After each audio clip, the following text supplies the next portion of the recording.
This is how the program was actually developed. It started with Trainer PD 3 years ago. We went out there and we started to go to meetup groups and started to talk to a whole bunch of businesses that work in small business consulting, like that.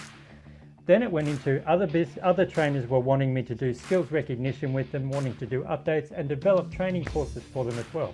Not just working for training organisations and RTOs, but also people that were working in industry that were looking at training courses there too.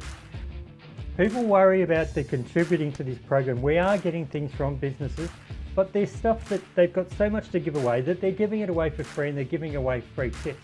That's all that we're using, and that's what we're teaching the intern. So that allows us to actually refer people to them extra training.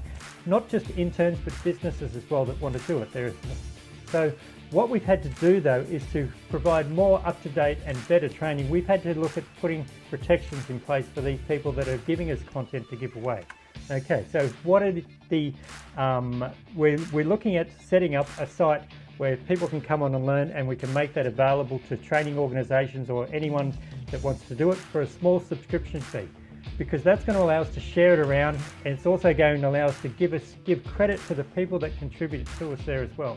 So you're not just giving away your stuff, it's kind of like a testimonial, but it's not that you're endorsing the program or that we're endorsing your skills either. People still need to decide on what's best for them and work it out. What we're doing is just providing the basic training and essentially creating the market for the list of consultants that we've spoken to over the last few years. The last part of this is that why we need to set up a special membership site to provide more up-to-date information is that then we can then put that into training organisations and they can promote what these businesses are doing, but they can't use that material and share it around and create their own stuff. So what they're going to do is they're going to implement it into their course. They're selling training, but it means that when they're given this stuff to the students can't take it away and use it. The RTOs can't change it and everything else. So it needs to be that way so that the credit comes back to you. And that's the program that we're actually looking at setting up. That's the next step of this program, to allow us to provide better training to more people out there, which includes some certain areas or the industry, but this is where it comes into that we need to work with the traditional training organisations. But it's not to say that's in regards to validating the skills as part of the formal process.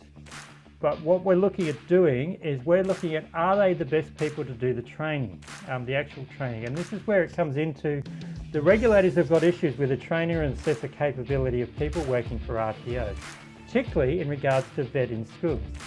What they're actually doing is their regulatory strategy for the next few years is looking at the fact that, one, trainer and assessor capability. So this is where maybe they're not the best people to deliver the training right now, but that doesn't mean that they can't be in the future. So the second part, when it talks about vet in schools, there's been a lot of RTOs a lot of students have been affected by RTOs being deregistered because they've been found that they're not compliant, they don't have the quality of training and assessment that needs to be done in schools. Now, there has been some deregistered, and this hasn't been a focus of national scrutiny, but what it's going to be is in the next couple of years they are going to drill down into it, and they're going to get the states involved in it as well, which is where the school system comes into it there too. Okay? So that's another issue that we've got to work with in the training industry at the moment. The last one that we've got to work at is the qualification, which is actually designed to teach people how to run a business, is one of 5 which is listed as a high risk of non-compliance for RTOs. Why is that? Because of the lack of clarity about the purpose and the relationship between different units. In the real world, you don't work in a silo. You need to relate things to each other, okay? And what's happening is the qualification doesn't meet the industry needs. What is the stakeholder in this case? It's a business, okay? That's why we need to work with a formal training system to actually get this up and running there as well. So we can't work it exclusively, everyone has to work together.